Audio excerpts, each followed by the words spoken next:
Si votre bébé souffre de RGO, vous cherchez peut-être des solutions pour diminuer son RGO et par exemple des positions d'allaitement ou des positions pendant la journée pour diminuer son reflux et apaiser ainsi ses maux de ventre et ses maux de gorge éventuels. Alors ça tombe bien parce que dans cette vidéo, on va voir quelques conseils de position qui vont vous permettre de diminuer le reflux de votre bébé. Et puis on finira la vidéo avec une chose qu'il ne faut absolument pas faire si votre bébé souffre de RGO et que vous faites peut-être en pensant bien faire. Mais juste avant de commencer, je vous invite à aller voir les autres vidéos que j'ai fait sur la chaîne sur le reflux gastro-œsophagien de son bébé. Je parle du RGO, des symptômes pendant la journée, des symptômes pendant la nuit, des accessoires qui peuvent vous aider à diminuer le reflux de votre bébé, mais je partage avec vous aussi des conseils pour diminuer le reflux de votre bébé, que vous allaitiez ou pas votre bébé. Et puis justement, si vous allaitez votre bébé, n'hésitez pas à aller parcourir les autres vidéos de la chaîne parce qu'on parle beaucoup d'allaitement et je partage avec vous tout un tas de conseils pour vous aider à profiter au maximum de votre allaitement et le vivre avec un maximum de bonheur. Et puis si vous souhaitez vous abonner, il suffit de cliquer sur le petit bouton s'abonner et de cliquer aussi sur la cloche si vous souhaitez être prévenu lors des prochaines vidéos. Alors la première chose qui aggrave le reflux gastro-œsophagien d'un bébé, c'est sa position. La position allongée est très aggravante pour le reflux d'un bébé parce qu'elle facilite la remontée acide. Donc ça paraît logique, mais ce n'est pas toujours évident si on n'y pense pas. Et donc il va falloir éviter au maximum pour commencer toutes les positions où votre bébé sera en position horizontale. Donc par exemple, si vous l'allaitez, il faudra éviter la position de Madone ou la position de Madone inversée. Il faudra éviter aussi la position ballon de rugby si votre bébé est un peu trop horizontal. Et si vous lui donnez le biberon, pareil, il va falloir lui donner le biberon en essayant d'incliner au maximum sa position et essayer d'atteindre une position beaucoup plus verticale, beaucoup plus droite.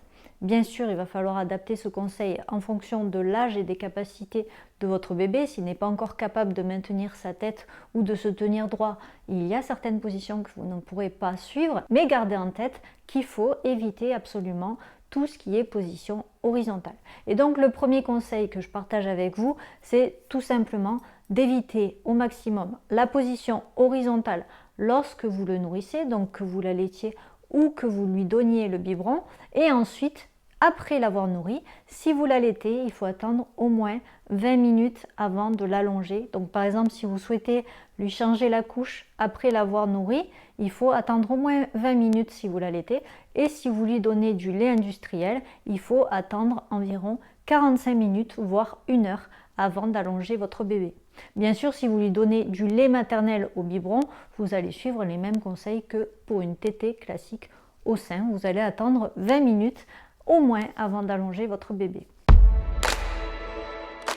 En dehors des tétées, en dehors des moments de repas, là aussi, il va falloir privilégier au maximum la posture verticale et donc pour cela, vous allez privilégier le portage de votre bébé. Il va falloir le porter au maximum et je vous invite donc à investir dans des accessoires de confort pour vous faciliter le port de votre bébé et vous permettre de pratiquer d'autres choses en même temps que vous vous occupez de votre bébé de manière à ce que ça ne soit pas trop bloquant pour vous. Donc par exemple, vous pouvez investir dans des écharpes de portage, vous pouvez investir aussi dans des slings ou dans des porte-bébés.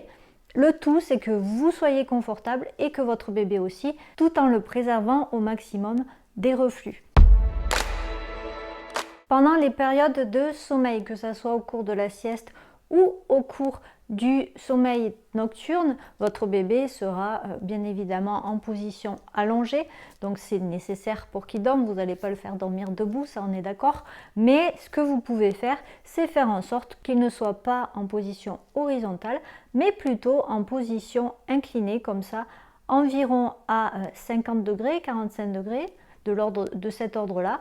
Pour cela, il suffit simplement de relever son matelas de manière à l'incliner ou alors d'utiliser un plan incliné que vous allez positionner sur votre matelas et que vous allez maintenir en place en le positionnant entre le matelas et le drap housse de votre matelas. Ces petits plats inclinés tout simples pourraient véritablement améliorer le confort des siestes et des nuits de votre bébé, donc n'hésitez pas à investir dedans si vous voyez que votre bébé a des difficultés à s'endormir ou à faire ses nuits.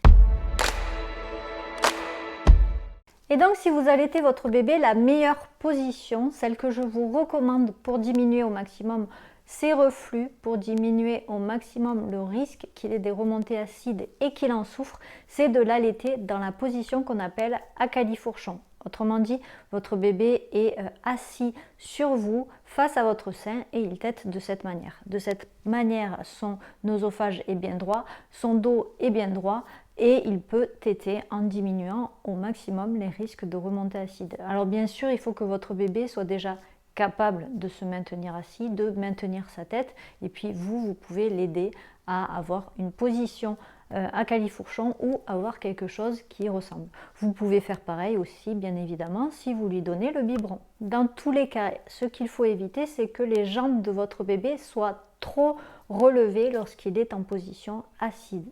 Assurez-vous toujours que ses genoux soient plus bas que la hauteur de ses hanches. Alors maintenant, on va parler de ce qu'il ne faut pas faire si votre bébé souffre de RGO et que vous faites peut-être en pensant bien faire. Mais juste avant, sachez que vous pouvez retrouver tous ces conseils, tous les conseils que je partage sur le bébé allaité et le reflux gastro-œsophagien du bébé dans les fiches vertes du Success Pack. Alors vous savez, quand les bébés souffrent de gaz, qu'ils font beaucoup de rots, qui ont beaucoup de gaz emprisonné dans leur ventre, pour les soulager, on conseille aux mamans d'allonger leur bébé et ensuite de replier leurs jambes, leurs genoux contre leur thorax de manière à faciliter l'évacuation des gaz qui sont piégés et de manière à libérer son ventre et qu'il soit plus calme, qu'il ait moins de coliques. Et bien justement, c'est cette position qu'il ne faut pas faire si votre bébé souffre de reflux. Ne l'allongez pas déjà pour commencer et ensuite n'aggravez pas la situation en repliant les jambes sur lui. Ça va aggraver son reflux. Voilà, c'est tout ce que j'avais à dire sur la position à adopter si votre bébé a du reflux. Bien sûr, si vous souhaitez recevoir plein d'autres conseils pour votre allaitement, vous pouvez vous inscrire à mes mails privés, c'est totalement gratuit et puis vous recevrez en plus des fiches gratuites issues du Success Pack, ce qui vous permettra de recevoir plein d'autres conseils gratuitement et d'avoir un aperçu rapide de plein d'astuces qui concernent à la fois l'allaitement, votre bébé, le lait maternel, le tirage du lait maternel, mais aussi la lactation. Je vous dis à bientôt dans une prochaine vidéo. Salut!